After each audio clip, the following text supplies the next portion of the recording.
Hi everyone, my name is Natalie Fowler. This is my Module 2 initial post. I wanted to start out by talking about this week's readings. I found them to be extremely helpful in disseminating the differences between racism, prejudice, white privilege. So I really enjoyed this week's readings and learned a lot from those. I wanted to point out a quote on page 65 where it's talking about prejudice and cultural racism being like smog in the air. And it says, sometimes it is so thick it is visible. Other times it is less apparent, but always, day in and day out, we are breathing it in. None of us would introduce ourselves as smog breathers, and most of us don't want to be described as prejudiced. But if we live in a smoggy place, how can we avoid breathing the air? If we live in an environment in which we are bombarded with stereotypical images in the media, are frequently exposed to ethnic jokes of friends and family members, and are rarely informed of the accomplishments of oppressed groups, we will develop the negative categorizations of those groups that form the basis of prejudice. I thought that quote was really powerful and put things into perspective about how prevalent and how much of an impact that racism has on our lives, and how embedded it is into everything that we hear, say, and do. So I enjoyed that. And then the definition of racism that I found to be the most helpful was on page 66. And it says racism is a system involving cultural messages and institutional policies and practices, as well as the beliefs and actions of individuals. So it actually described it as being systematic of our experiences. And so I enjoyed, I actually found that to be a rather enlightening definition of racism, one that I hadn't considered before.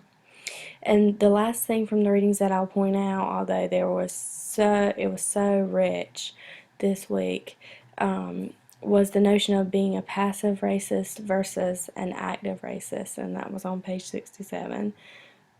And so whether people realize it or not, they are engaging in passive racism or active racism. Passive in the text is compared to standing still on the walkway. No efforts being made, but we're just moving along. And then the active racist is like it compares those to the white supremacist. And so they're definitely making the movements. They're not standing still in the walkway. Okay, so for the campaign, my white privilege campaign, some passive methods that I would utilize would definitely be posters, and would definitely want to come up with a catchy and creative slogan. I did find that on the websites that were listed, and I actually did some searches of my own for white privilege campaigns, and found that some that had been utilized in the past, the slogans really, they're attention grabbers, and especially for the public who may not be aware. If you can draw them in with something like a catchy and creative slogan that makes them question what it is you're doing, then you can make strides towards raising awareness.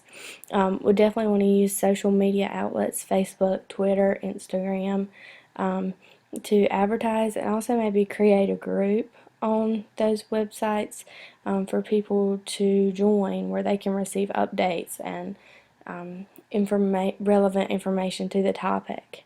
And then set up tables at any student events, and actually reaching out to the community at different events to raise awareness.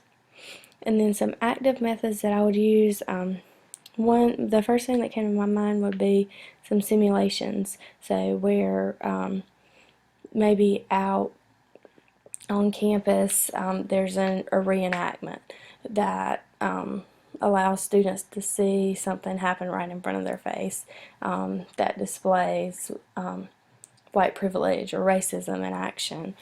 So those simulations can actually be very powerful. I've attended a few related to poverty, and they really resonated. So simulations, professional development opportunities for faculty, because I feel like it's very important for faculty to be aware, and then some trainings and maybe awareness events for students to be engaged in, and not just one. These would need to be offered on a continuous basis, and then even having guest speakers come in, and well-known guest speakers. Having a student panel would be very helpful in allowing other students to hear perspectives. And then eventually it would be the goal to create a campus interest group or a club that met every so often and would sponsor these events, would host events, would plan outreach and awareness activities. So those are my ideas, and although they're not extremely thorough right now, I think that it would take a lot of thought to fully develop a campaign, but that's my starting point. So thanks everyone. I look forward to hearing yours.